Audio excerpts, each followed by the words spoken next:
كان منكم مريضا أو على سفر فعدة من أيام أخر وعلى الذين يطيقونه فدية طعام مسكين فمن تطوع خيرا فهو خير له وأن تصوموا خير لكم إن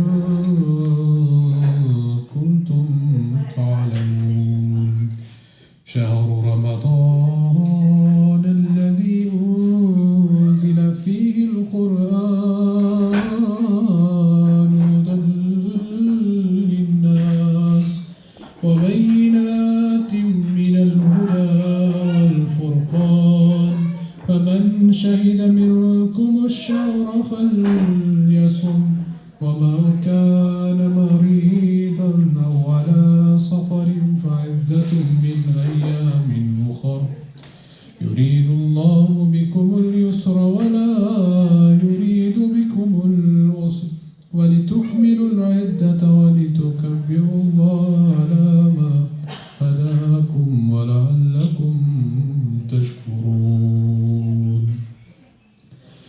Im Namen Allahs, des Gnädigen, des immer Barmherzigen.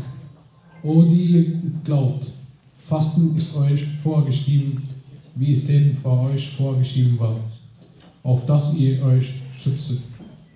Eine bestimmte Anzahl von Tagen, wer von euch aber krank oder auf Reisen ist, der faste an ebenso vielen anderen Tagen.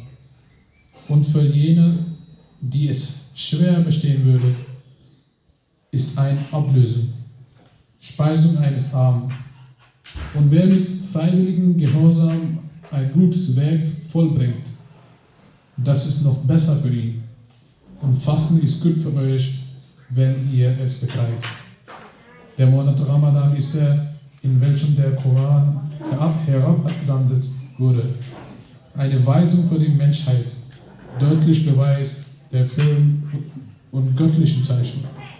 Wer also da ist von euch in diesem Monat, der möge ihn durchfasten, ebenso viele andere Tage, aber wer krank oder auf Reisen ist.